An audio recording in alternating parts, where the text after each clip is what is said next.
오늘 우리가 함께 살펴볼 이야기는 정말 꿈을 현실로 빚어낸 한 건축가, 바로 리카르도 보필의 놀라운 세계에 대한 겁니다. 자, 이 건물 한번 보시죠. 와, 이거 무슨 영화 세트장 아니야? 싶으시죠? 그런데 놀랍게도 여기가 영화 세트장이 아니라 실제로 사람들이 살고 있는 공간이라는 겁니다. 정말 현실에 존재하는 곳이에요. 좀 더 가까이서 볼까요? 이 미로 같은 디테일들을 한번 보세요. 끝도 없이 이어질 것만 같은 계단, 그리고 이 강렬한 색감의 대비. 이건 뭐 그냥 건물이 아니라 하나의 거대한 조각 작품 같잖아요.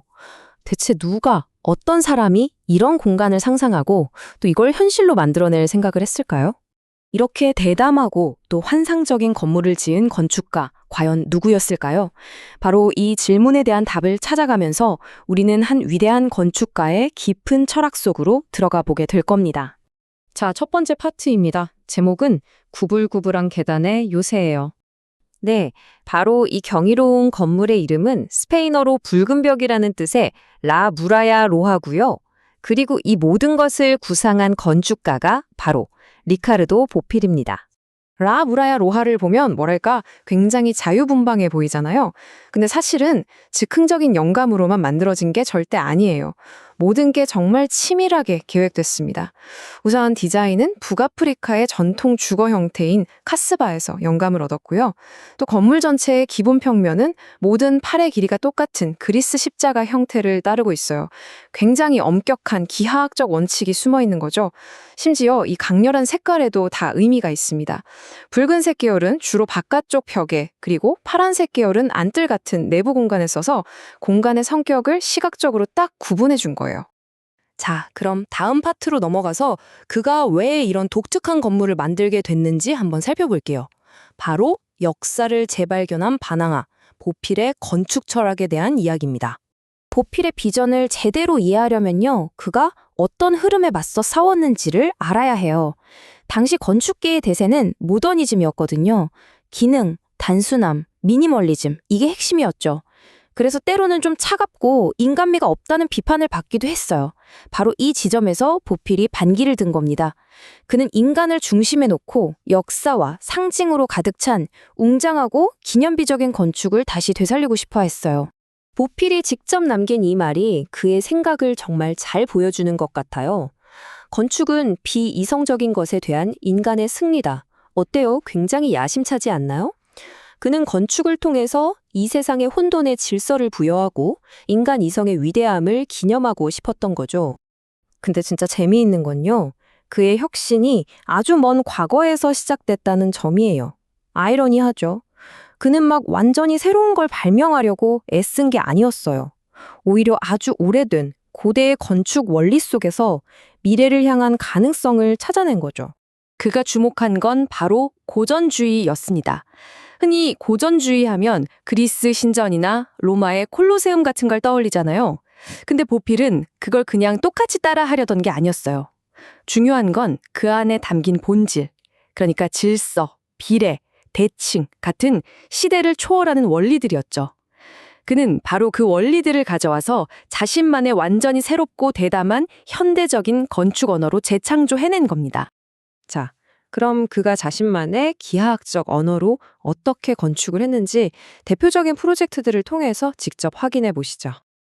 이야, 이 이미지를 좀 보세요. 그의 작업 방식이 한눈에 들어오죠?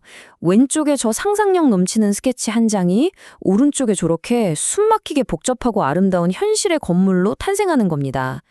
정말이지 머릿속의 아이디어가 현실이 되는 그 마법 같은 과정을 보고 계시는 거예요. 그렇다면 보필만의 건축 언어는 뭘까요? 크게 세 가지로 요약해 볼 수 있어요. 첫째, 고전과 현대의 융합. 둘째, 단순한 기하학을 무한히 확장해서 복잡한 공간을 만들어내는 것.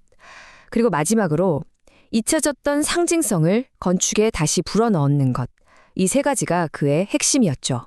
그의 핵심 아이디어는 정말 단순하면서도 강력해요. 바로 모듈의 힘을 믿었다는 겁니다. 생각해보세요. 그냥 평범한 사각형이나 원, 이런 가장 단순한 모양을 기본 단위로 삼아서 이걸 반복하고 쌓고 조금씩 비틀기만 해도 거의 무한대에 가까운 복잡하고 살기 좋은 공간, 하나의 우주를 만들 수 있다고 믿었던 거죠. 자, 이렇게 모듈을 확장하는 그의 아이디어는 단순히 건물 하나에만 머무르지 않았습니다. 이제 그의 비전은 건물에서 도시 전체로 확장됩니다. 보필에게 건축은 그냥 벽돌이랑 콘크리트를 쌓는 일이 아니었어요.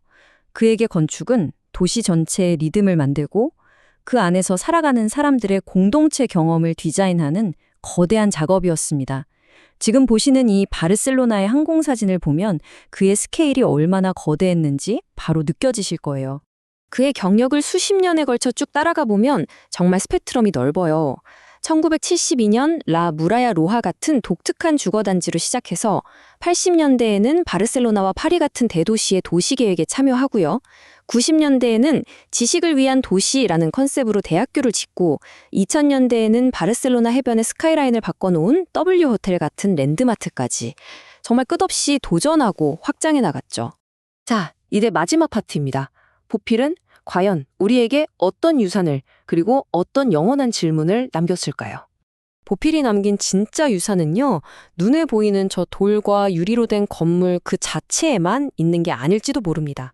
어쩌면 이 스케치와 아이디어 보드에서 볼 수 있듯이 현실에 안주하지 않고 끊임없이 질문하고 탐험하는 그 창의적인 과정, 그 생각하는 방식 자체가 그가 남긴 가장 위대한 유산일 거예요. 그럼 지금 이 시점에 우리가 왜 리카르도 보필을 다시 이야기해야 할까요? 몇 가지 이유가 있습니다. 첫째, 그 덕분에 현대 디자인이 잇고 있던 역사와 의미를 되찾을 수 있었어요. 둘째, 웅장하고 기념비적인 건축이 소수의 전유물이 아니라 우리 모두를 위한 것일 수 있다는 걸 몸소 증명해 보였죠. 그리고 마지막으로 건축가들에게 당신은 공동체와 상징성에 대해 얼마나 고민하고 있는가라는 아주 근본적인 질문을 던졌기 때문입니다. 결국 리카르도 보필의 작업 전체는 우리에게 이런 강력한 질문 하나를 던지는 것 같아요. 만약 우리가 살고 있는 이 건물들이 말을 할 수 있다면 우리 자신에 대해 과연 어떤 이야기를 들려줘야 할까요? 지금 당신이 머무는 그 공간은 당신에 대해 어떤 이야기를 하고 있나요?